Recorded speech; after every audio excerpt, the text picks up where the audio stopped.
Ah, door was open. All right. Hello, I'm from the church, and I'm the district manager. They asked me over to come here and sell you this Bible here. We've got a beautiful Bible here. I'll have to get it out of my suitcase here real quick. Yeah, nice home here, don't you? Very, very nice. You see, we've got this Bible, and I have to pay more than $1 a day here. You'll have to pardon me. Let's find it here. See, this is a beautiful Bible. Think of your children and what they need to sell. See, this is the thing right here. So this is a beautiful Bible here. We've got this, and it's got all the stories, and it's a beautiful map of the Old Testament world, and this lovely, lovely scripture. You take a look at that now. Isn't that beautiful? Now, this and that. Hello there, Nate Jackson, Criterion Collection Reviewer guy here, number 122. The measles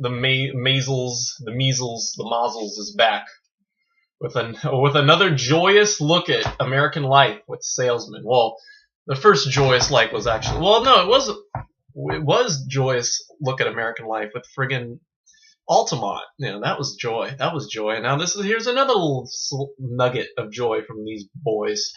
Salesman. It's the documentary, 1968, 91 minutes, blah blah blah. So this one will be short because there's not much to say about this one, apart from like everything in this movie you need to see to believe. I can't really explain what happens. It's not like there's no real plot to it because it's very much just like a in the moment kind of movie. It chronicles these four salesmen who go around selling Bibles. Focusing on one, Paul Brennan, the Gipper. I think his name is the Gipper. Or, they have all little nicknames. There's the Gipper, the Bull, the Rabbit, and the Horse, or, I don't know, other Chinese zodiac names. And, so it focuses on this guy, Paul Brennan. He's like an Irish, they're all, I think, from Irish descent, and so but he's the one who keeps quoting Irish lines throughout the story. I think he keeps singing "If I Were a Rich Man," or maybe that was one of the other ones. And so it basically just shows them like living in hotels and just like how they all conduct their sales, and they shows them trying to sell Bibles and like being turned away by certain people. And actually, I don't think you see Paul make one sale throughout the film. I think that's the point that the Maisels were trying to get by. All the other people, some people do sell a couple. You do see a few sales, but most of them are like they're trying to deal with people who can't speak English very well. A lot of Spanish-speaking people, a lot of people who just can't afford, don't want to think about $1. The lowest they'll go is like $1 a day payment. So there's that, and there's people who just don't want to buy, or like aren't sure if they want to do it, And so you see, Paul gets horrendously frustrated throughout the film, and at the end, there's this great shot of him like sitting in a diner, and he's like looking out the window, and it looks like it's just a still shot because he's just like reflecting on everything.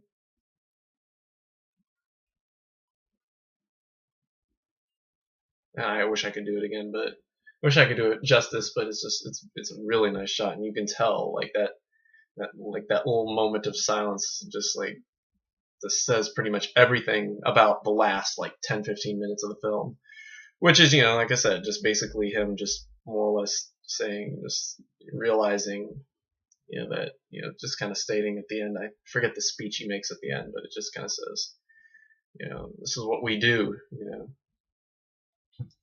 and that's basically all I can say about this film. It's interesting at times. It's darkly funny. They tell, they're kind of like, they're not, I don't think they're necessarily totally religious. They're trying to make money, basically. They're trying to make sales. And so in order to do so, they have to know their product. And so that's why they've read the Bible and, quote things and mention things about it, so that they'll make their sales. And that's about the size of this one. It's nowhere near as dark as Gimme Shelter. It's nowhere near as depressing as Gimme Shelter. Even with the Stones, blowing up the music scene with that one. But But maybe it is more depressing because it's so dark and there's not a lot of music. In fact, one of the more memorable scenes is where I think the bull tries to make a sale to this couple, and the guy puts on an orchestral version of the Beatles' Yesterday, and it's really like warped and scratchy at the beginning, so it sounds really bad, and it's like in bad quality. And you hear the soundtrack more than you do the bull like selling the Bible. You hear it louder, and like I'm like sitting on the edge thinking that he's gonna explode on him and tell him to turn it down or something like that. But no, he makes the sale and just walks away, and it's eerie. It's very eerie to hear. I mean, just it's eerie to hear, orchestral arrangements of the Beatles. Period. Especially as late as this says is made in 1968. The Beatles were way past Yesterday. They were on the Beatles, and eventually going to do Abbey Road and Let It Be. So to hear Yesterday, to hear this like older couple playing orchestral Beatles, it's just I think it sums up a lot about the late 60s. Just that little scene. And yeah, so it's a pretty good film. I wouldn't mind seeing it again because I know there's a lot to get out of this one. And because of that, I think I'm going to give it... I can't give it an A because it's really hard to watch some of their sales techniques, especially the Gipper, especially Paul. He just says whatever he can to try and get these people to buy because he's so desperate by the end of the film. He wants to make a sale. And yeah, but in the end, it's kind of dark. But yeah, to hear their speech and just it's kind of hard to see, these poor people who like have cameras on them and they're going to be in a film. There's like they don't know how to react, and it's like you figure that they won't be used if they don't buy a Bible, but they, in the end they turn them down and they still are in the film.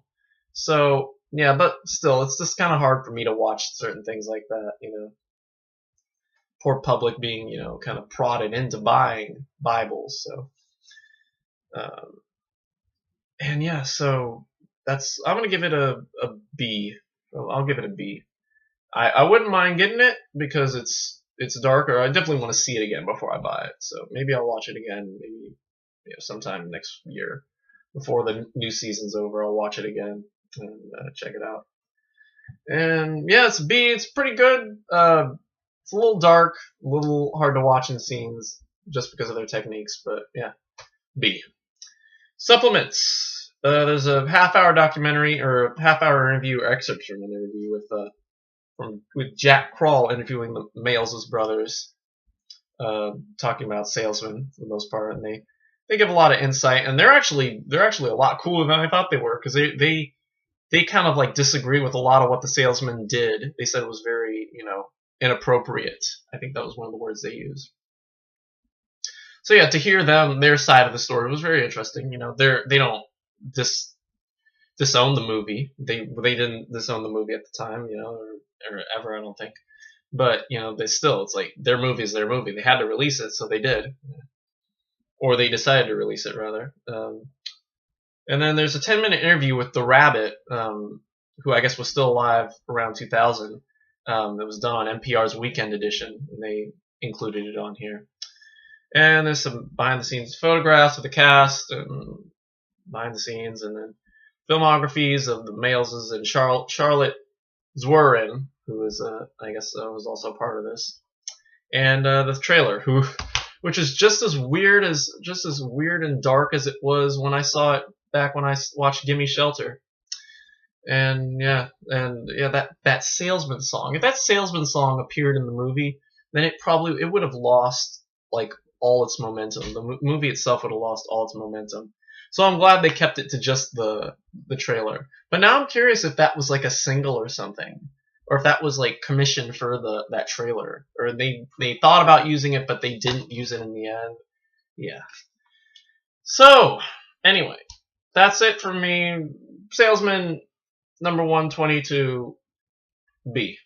Good stuff. Not horrible. Better than Gimme Shelter. 10 times better than Gimme Shelter. So check it. All right. So next on the Criterion list. Oh, wait a minute. Prepare it. more males, more fun with the males as brothers. Number 123, Grey Gardens. This is not the Drew Barrymore blah blah blah, but the original, the real deal. And then next after that, we got the next week we have the whatever his name is, Carl Dritter Meyer box set.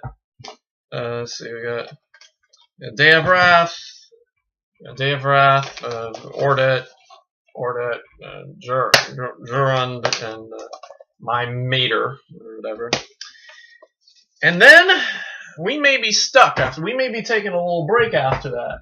After next week with the Carl Theodor Dreyer box set, because I'm having trouble finding Letro, the one after that, number 1, whatever one it is. I'm having trouble finding it. It's not at the library. Well, it's at the library, but I can't check it out right now. I'm hoping that by the end of the week, they'll have whoever has it checked out at whatever library it's at, will have it turned in, and I'll be able to put a hold on it, because before then I can't do it. It's on YouTube through LineGate Video on Demand, but I don't know if that's, I don't know about if there's going to be supplements or anything like that. Obviously, of course, if I just have to watch the movie, and just spend $3, then whatever. But yeah, I'm hoping that there aren't a lot of supplements. It's a long movie. It's over 2 hours, so probably Criterion didn't put a lot on it. And yeah, so I'm hoping that I can get that problems resolved by the end of the week, because otherwise, yeah, I'm going to be a little stuck. But yeah, like I said, that'll probably be my solution, is to get that $3 Criterion, or $3 thing on YouTube. That'll work, and then I'll just have to do the supplements if I ever get the DVD. And then after that, I think is the Shop Around the Corner, or Shop on Something Street, and then Closely Watched Trains, and then some other stuff. Yeah, but anyway, that's it for me. Thanks for watching. If a guy comes up to your door selling Bibles, take him with a grain of salt. Especially if he's Irish, or Irish American, or especially if he starts speaking the Blarney, And we will see you tomorrow evening for Grey Gardens. And until then, goodbye.